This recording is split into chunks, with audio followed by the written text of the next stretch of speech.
The racing cyclists of Burundi are not afraid to take risks.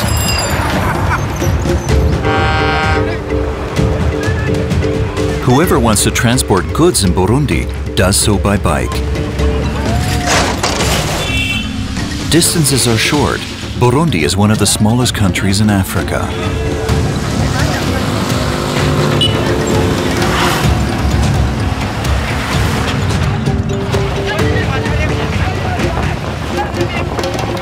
It's very dangerous and fatal for the cyclists to hold on to the trucks.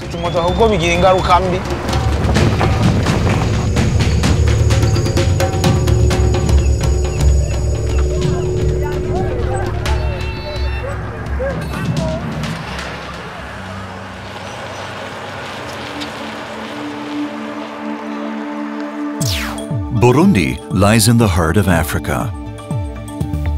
The main traffic route winds itself from the Rwandan border down to Tanzania. The first section of the route leads from Kayanza to Bugurama.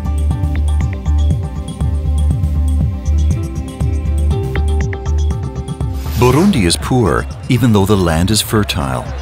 On the northern plateau, mostly bananas are grown, dozens of different types. Bananas are the staple food in Burundi. At the outskirts of Kayanza, the biggest city in this region, the farmers sell them to middlemen.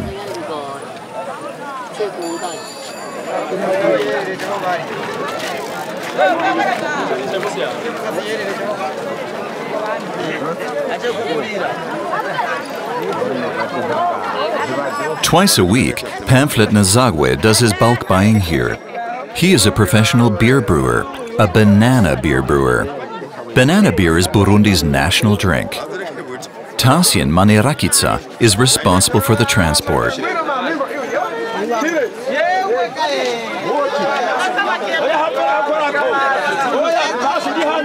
Farmer Pamphlet does not dare to cycle the loaded bike himself. Even if you're an experienced rider, you put your life at risk.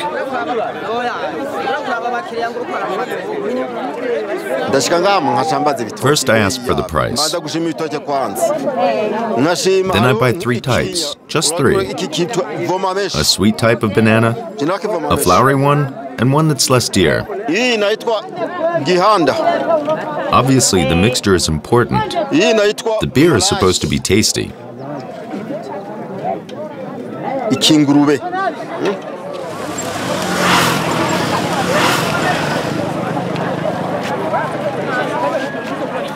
I know nothing about brewing. That's why I'm a driver and I'm happy to be able to transport Pamphil's bananas. That's how I struggle along. Whenever he is not transporting bananas, Tarsian offers rides on his bicycle taxi.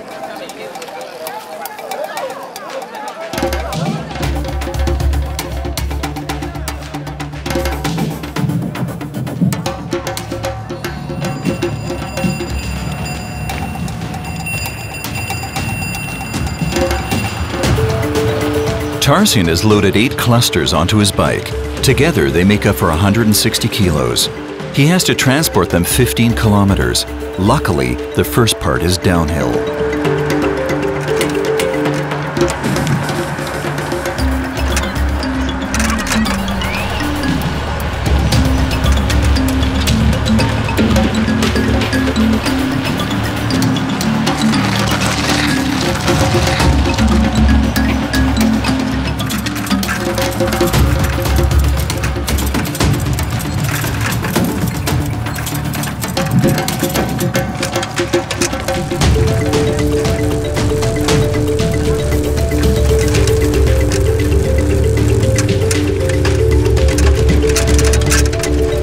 Three kilometers from his destination, there is a long ascent. Now Tasien must really pedal.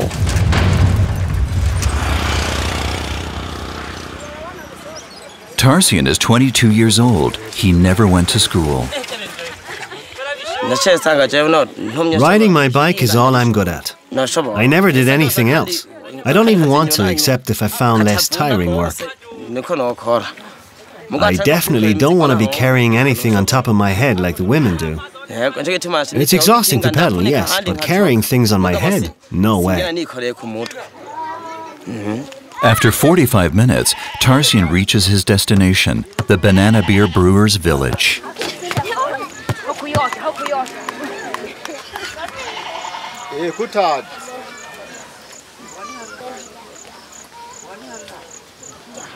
Burundi is one of the poorest countries in Africa.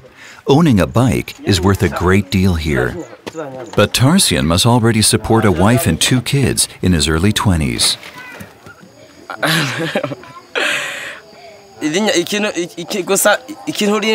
How can I save money with a job like this? It's just about enough to sustain my family and myself, nothing more. Look, I can't even afford new trousers. I am no dreamer. This job holds no future whatsoever.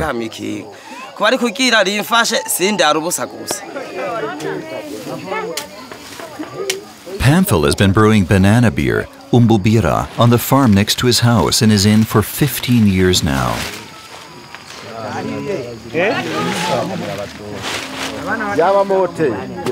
He lets the bananas ripen in a pit for another week. The farmer can only process the bananas if they have developed enough sweetness. Otherwise, the fermentation process might not take place properly. Bananas with a thick skin are especially well suited for producing banana beer.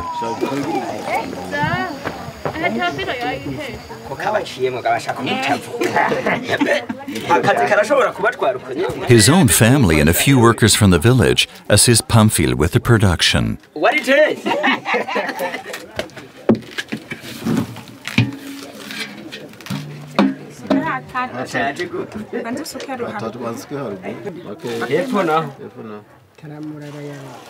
The workers use fresh, cleaned hay to help them squeeze out the liquid. The hay also creates Pamphil's banana beer's special flavor.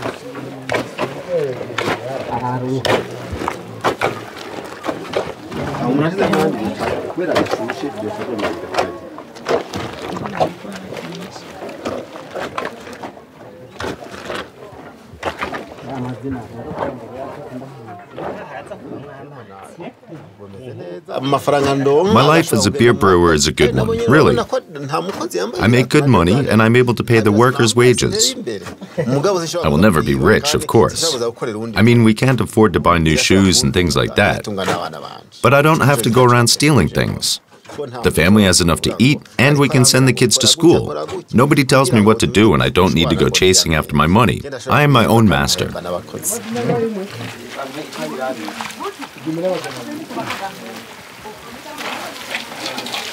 It's still only banana juice.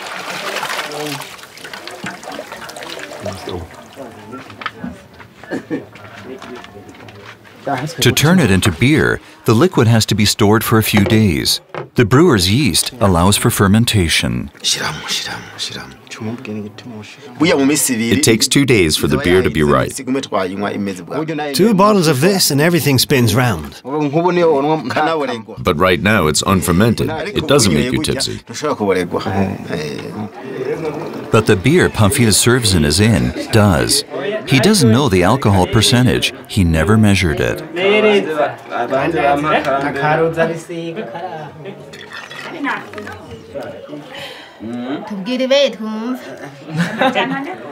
Bicycle courier Tarsian drinks only after the work has been done. Drunk driving, much too dangerous when you're on the road of the racing cyclists.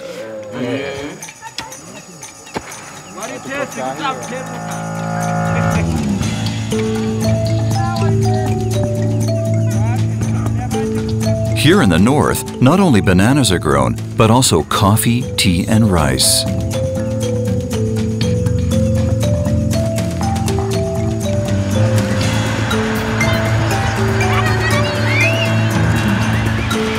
The road leading to the banana beer brewers' village continues on, leading south. To Bujumbura, the capital city of Burundi, it's 100 kilometers, and it's up and down the hill the whole way.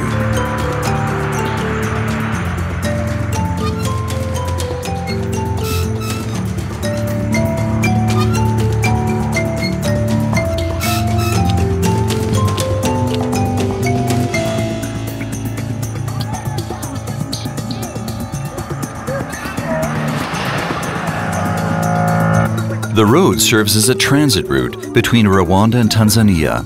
Antoine Kabura has been driving it for 10 years with his truck. Normally, he only drives during daytime. Driving at night would be too risky.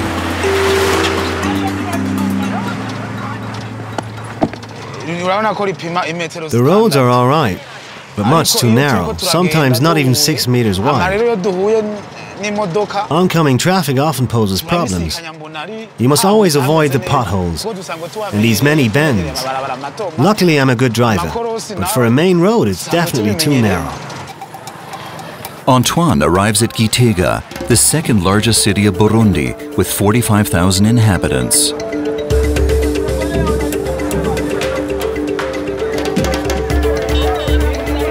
Alex Iradukunda works as a reporter for the local radio station, Humorisa.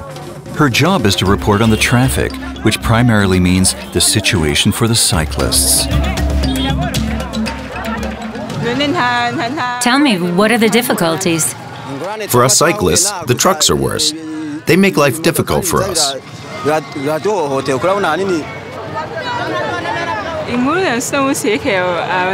I hear this over and over again. They complain about the trucks. It really is a tough and exhausting job.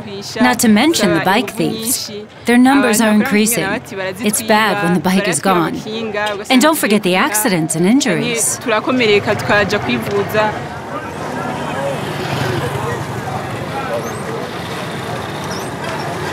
Gitega, situated in the center of the country, used to be the capital of the Kingdom of Burundi. It was also the administrative center at the turn of the century, from the 19th to the 20th century, when Burundi was a German colony.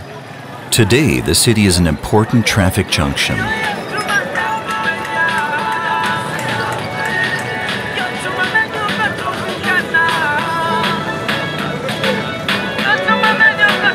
"26 reporters work for Radio Humorisa. Alex is done with a report on the cyclists.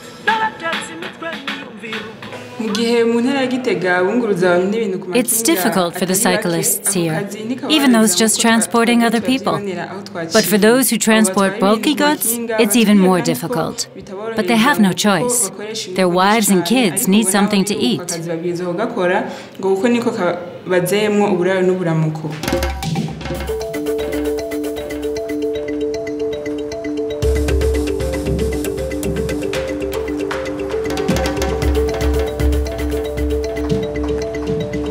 Another 60 kilometers to Bujumbura, uphill, downhill. Antoine Kabura could drive faster, but he knows what's happening behind him, so he doesn't want to risk an accident. Whoever wants to save time and energy holds on to his truck. Antoine finds this really annoying.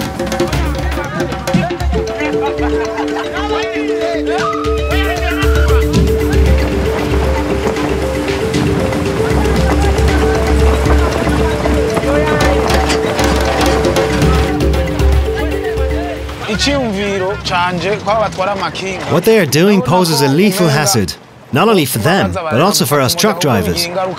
I often have to abruptly dodge due to approaching traffic or because of a pothole. The cyclists that are holding on to the truck can't see it coming. They're surprised by it and crash. Terrible. I often see it in the rear mirror. Some die. I think they should stop it. It's prohibited too.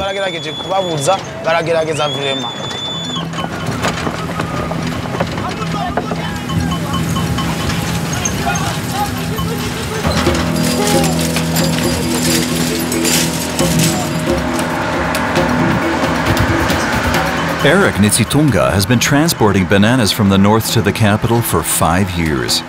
He fixed 14 clusters to his carrier. That's about 250 kilos, a lot, even by Burundian standards.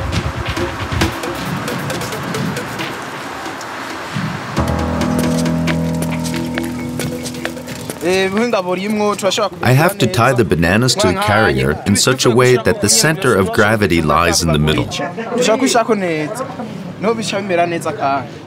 One mistake, and I would lose my balance in the curves and crash.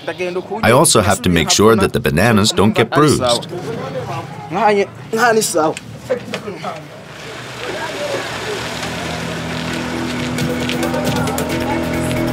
Even Eric can't resist the temptation to let himself be pulled up the hill.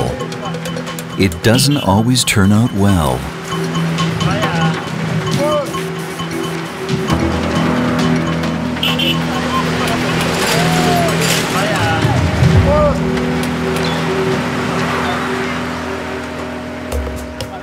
Some road sections are unpaved, difficult to drive for the truck drivers. There are some drummers with their heavy instruments along the road near Gishora. Their destination is a nearby hill. It is considered the cradle of the Burundian art of drumming.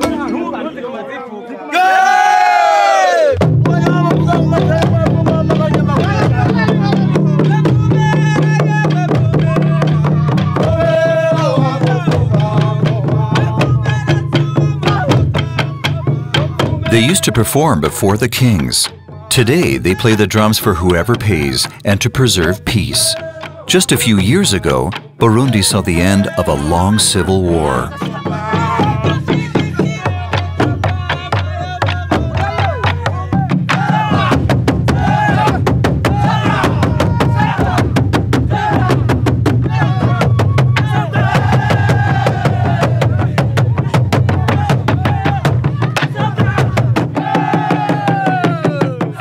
The 74-year-old Antime Baranspekave is the leader of the Gishora master drummers. I became a drummer because my ancestors were drummers. My great-grandfather, my grandfather, my father. They all drummed for the kings. This tradition must survive.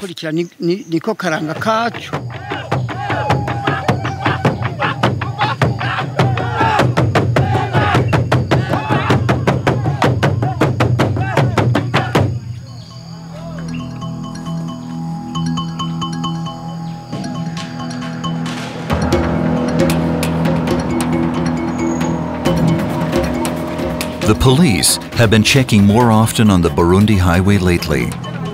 A welcome opportunity for the street vendors to offer their products. A nuisance for the drivers. Security check. The horn, blinkers, and headlights. I check the papers and inspect the vehicles. It's all about increasing safety on the road.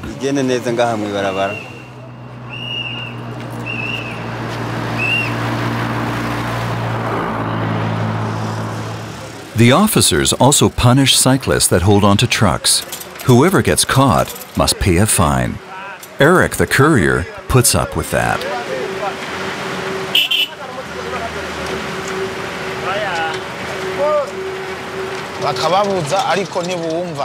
I think the cyclists should really stop holding on to our trucks. Too many accidents happen because of it. It should be banned. The police should enforce it. Or the cyclists could fix a little engine to their bikes for going uphill.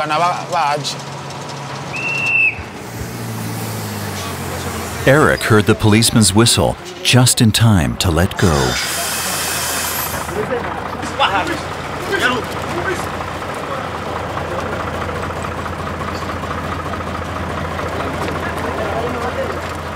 The Burundi government has almost doubled the amount of traffic policemen over the last years.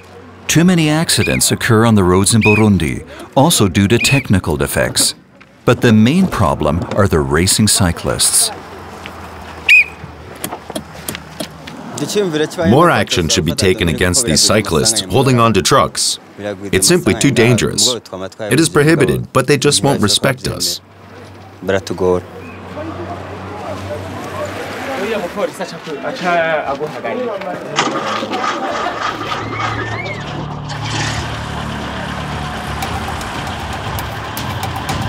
Another 40 kilometers to Bujumbura.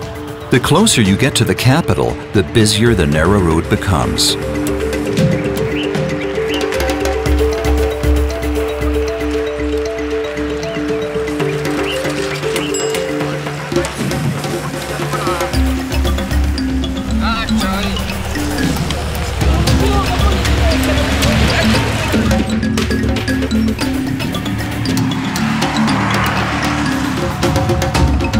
The Kibera National Park, with its 400 square kilometers, runs along a small side road.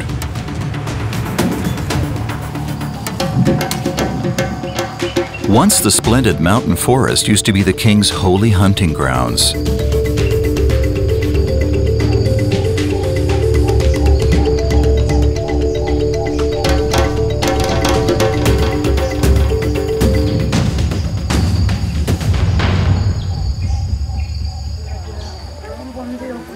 The Batwa live in a small village close to the national park in Busikera. Up until a few years ago, the hunters and gatherers lived in the midst of the rainforest. In 2007, the government decided to transfer them to the area next to the main road. Viola Iduvimana is 40 years old and has 8 kids. I was born and raised in the jungle. This life is not easy. We have to collect wood and have to fetch water from far away. That's exhausting. But I enjoy the pottery. I learned it when I was a kid, watching my mom work. Now I can sustain my family with my pottery. I'm teaching my kids how to do it too. That's why it's going so well for us here.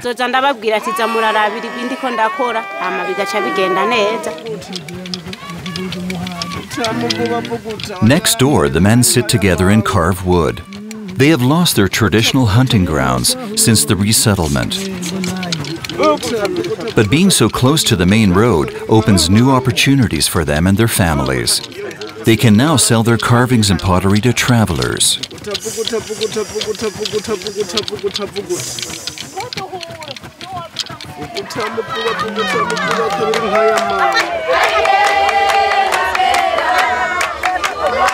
About 500 people live in Busikera. More than half of them are children. Apart from their handicrafts, the Batwa are farmers and breed cattle on the land they were granted by the government.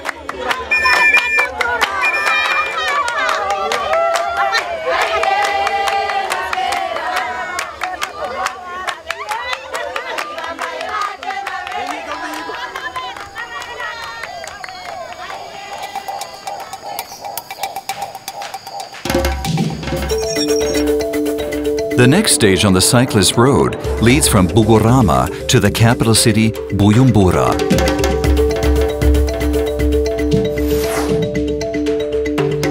Already early in the morning, the first cyclists are on their way to supply the markets. The Bugorama cyclists are famous throughout the whole country. They transport the heaviest and bulkiest goods and are the fastest riders. Bugorama, situated at the southern tip of the Kibera National Park, is a traffic junction. 2 federal roads meet here and unify to lead to the capital of Burundi.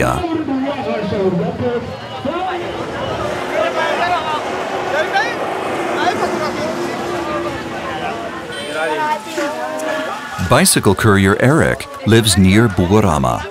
The bananas here are cheaper than in the capital. Today, one cluster cost 8,000 Burundian francs, about €4. Together with his girlfriend, Eric lives in a small house right on the road to Bujumbura. They have no children yet. They want to wait until Eric has found a less dangerous job.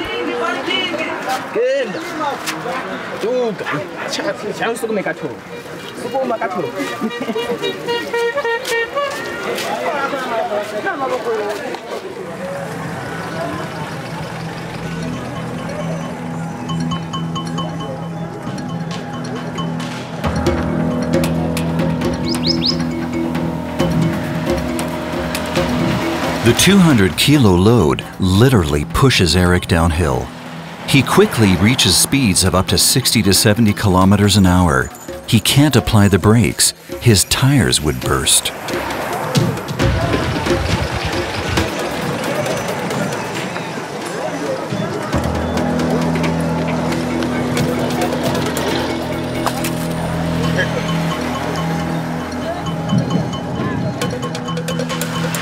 If the roads are wet, you're likelier to slip. But since he can't apply the brakes, he must wait for the next descent. Until then, it's brace yourself and hope for the best.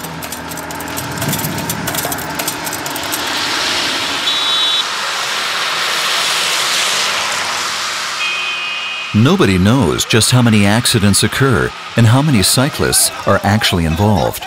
There is no such thing as traffic statistics in Burundi. Often the poor condition of the bikes is responsible.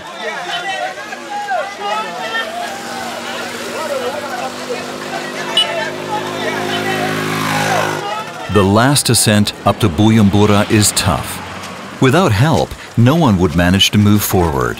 And so a new profession emerged, the pushing assistant. The men earn 10 cents for the 15-minute tour.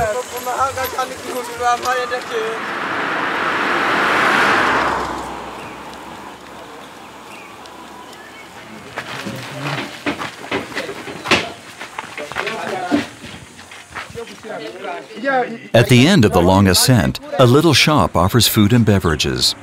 Eric doesn't always have enough money to buy something for himself after this exhausting ascent. Lucia, the shop assistant, knows Eric and puts it on the tab if he can't pay. She feels for the cyclists.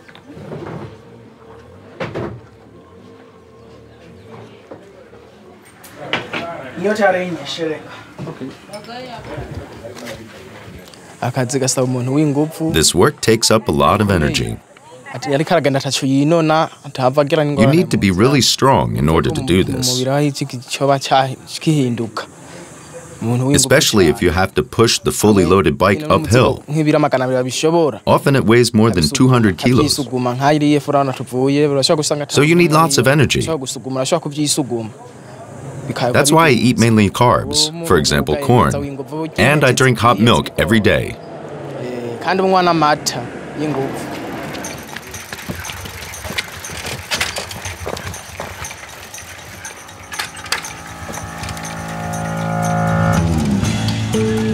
From here to Bujumbura is another 15 kilometers, and it's only downhill.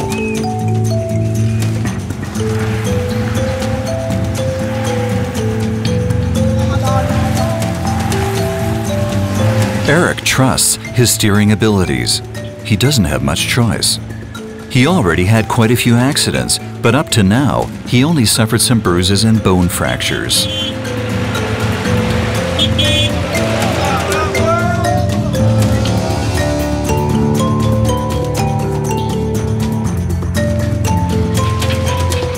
Arrival in Bujumbura. The cyclists have to push their way through the traffic of this lively metropolis.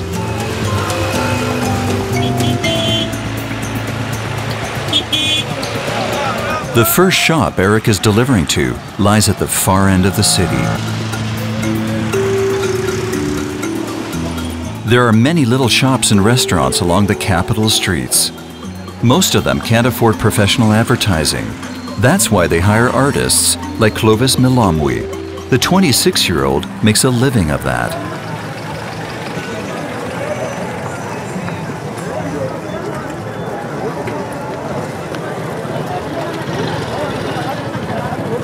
Au fait, normalement, moi, je suis un artiste peintre et je I'm an artist. fais pas. But if people ask me, I'd also do ads for them. Mais si on m'appelle de faire quelque chose sur mur, ça va. I take between 100,000 and 150,000 Burundian francs for such a picture. It's not bad. C'est ça, au fait. That would amount to the equivalent of 50 to 75 euros. Bujumbura is the largest city in Burundi. It is the economic center of the country. Around 400,000 people live here.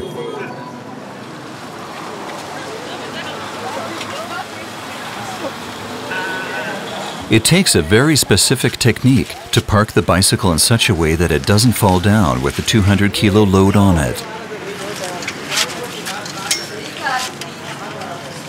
5 times a week, Eric delivers 2 banana clusters to the little shop.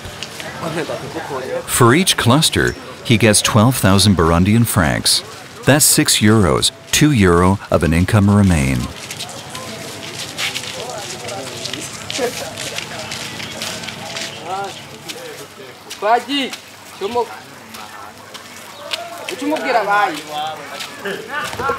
Here in the heavy traffic of the city, the challenge for Eric is of a different kind compared to his cross-country ride. It's not about steep ascents, downhill racing, or the struggle with truck drivers and the police. The difficulty lies in maintaining the balance and being careful not to get hit by other vehicles, because then he'd fall.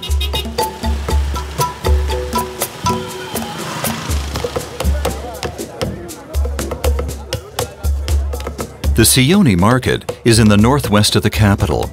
85 out of 100 Burundians work in agriculture, and they all try to sell their surplus on the markets.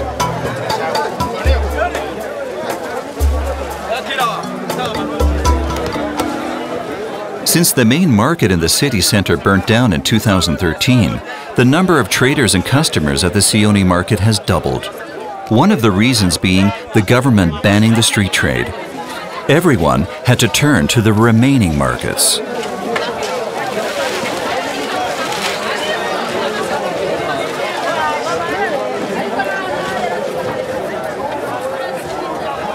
Alice Sindaye is 42 years old.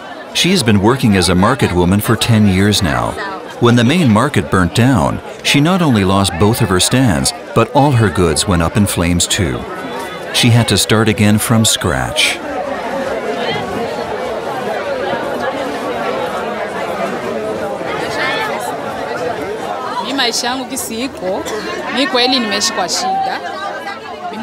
I have 4 kids and no husband. When the market burnt down and the hard times began, he just ran off. He never gave me any money to feed the kids and myself. I had to take out a credit loan. That helped us along, and I was able to build up a new stand here.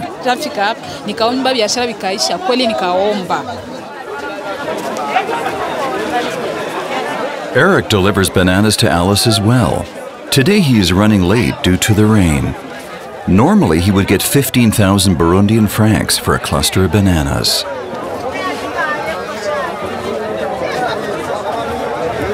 Would you lower the price a bit? I can only pay 10,000.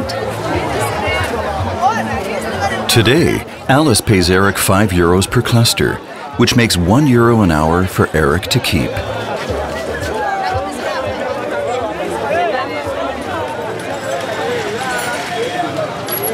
With the thousands of cyclists in Burundi, there is always something to repair or to patch. You'll find bicycle repair shops everywhere in Burundi, especially near the markets, where most cyclists deliver their goods.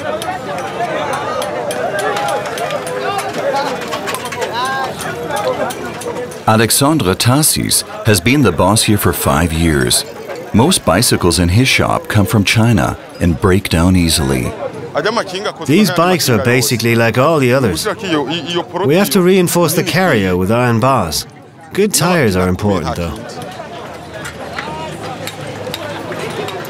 Bike courier Eric also comes here if he has enough money to afford new tires. The work is being done fast here, and he gets some good advice as well. Almost 100 mechanics work for Alexandre.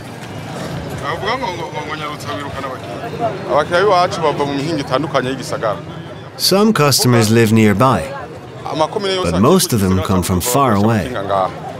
For example, from Gatumba or Bugurama. Some are foreigners coming from the Congo to have their bikes repaired here. They trust me. Eric appears unruffled by the fact that he has to spend a portion of his narrow income in order to keep his bike in good shape. It's very important to change tires. They were totally worn out. If there's rain like today, you can easily slip and fall. The tires burst more easily too, especially when you brake. I already patched the tube 4 times. It's just too dangerous. Eric cycles back to Bugurama on new tires.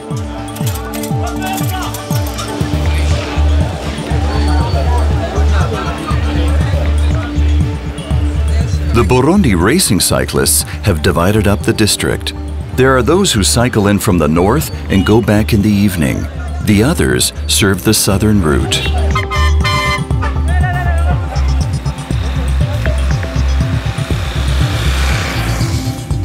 The Burundi Highway runs along the banks of Lake Tanganyika for 200 kilometers heading south, right up to the Tanzanian border.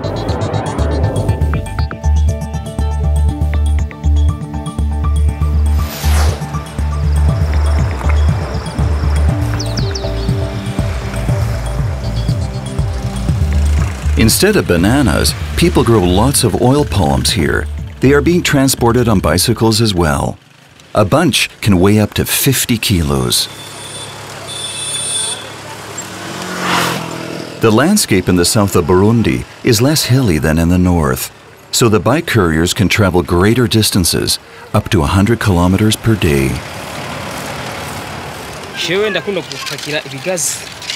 If I don't have so much to carry, I enjoy my work. Like today, that's fine. I'm bringing the fruits to a palm oil factory. I then load the filled oil cans and take them to the market, where they're sold.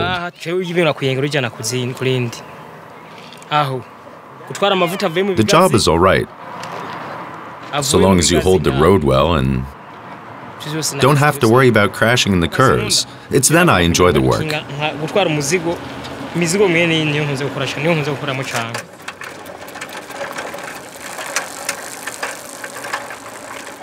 Faustin Dabazanye's palm grove is situated directly on the main road. Together with his son Patrick, he looks for ripe fruits, which he can later process in his palm oil factory, which is 10 kilometers away. Patrick is a gifted climber.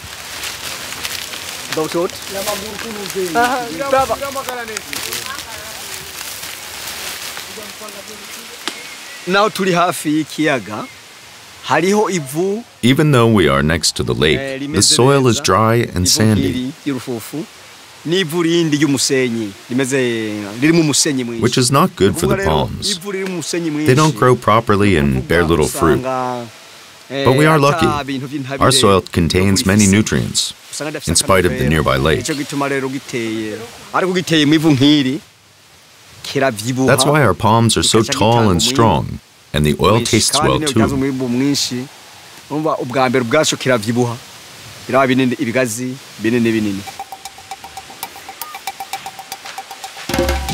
Only when the fruits have taken on an orange-red color are they ripe for harvesting and are easy to pick.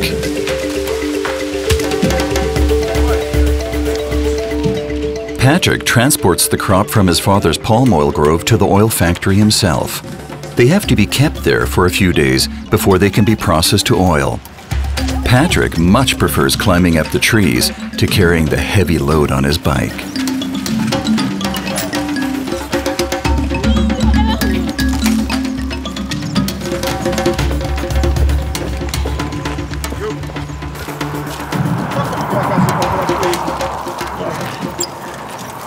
I still go to school, and I only do this in my spare time to earn some money. Later, I want to take on a proper job, but right now I do both. Work as a bike courier and study.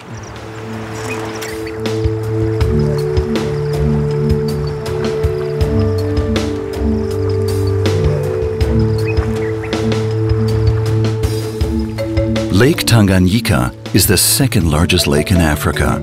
It shapes the landscape in southern Burundi. The riverbank is lined with little fishing villages along the road. Nyongabo slowly comes to life.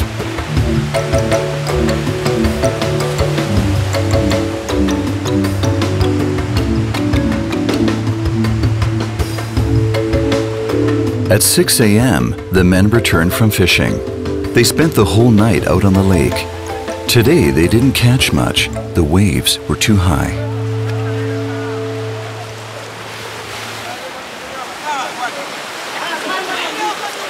For a few years now, they are only allowed to fish every second week in order to protect the fish stock.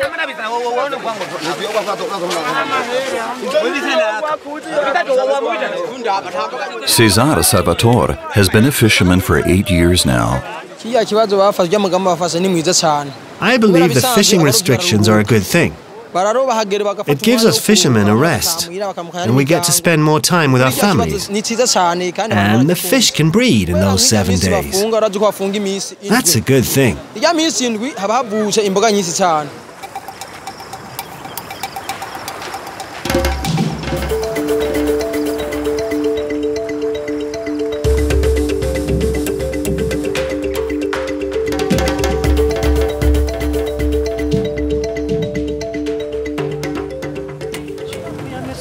After school, Patrick earns some extra money working as a bicycle courier.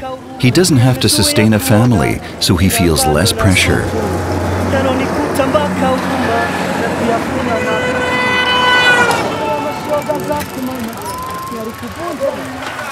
The bike courier has arrived at Faustin's palm oil factory. The production is in full process.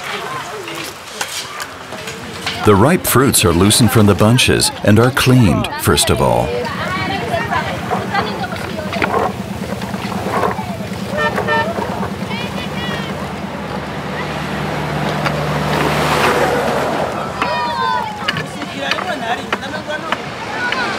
The oil manufacturer has meanwhile gotten used to the traffic and the ado on the adjacent road.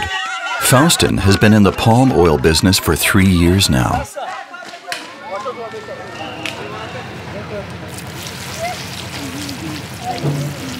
The oil palm means a lot to us. It always gives us oil, which we can use for cooking.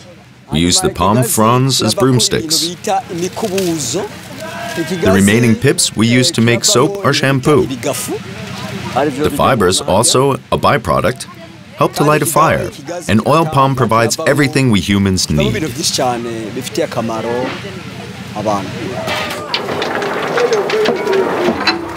About 20 palm oil farmers have joined in a cooperative and operate the old squeezing machine together. Everyone can process his own fruit there.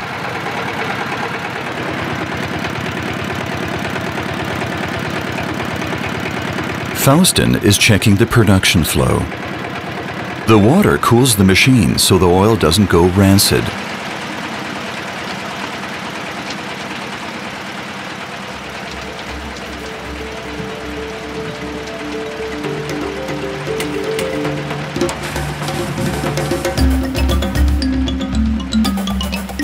"20 families make their living from this.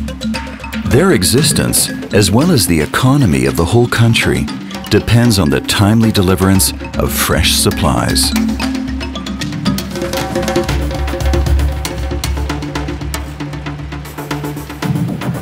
And the racing cyclists of Burundi will take care of that.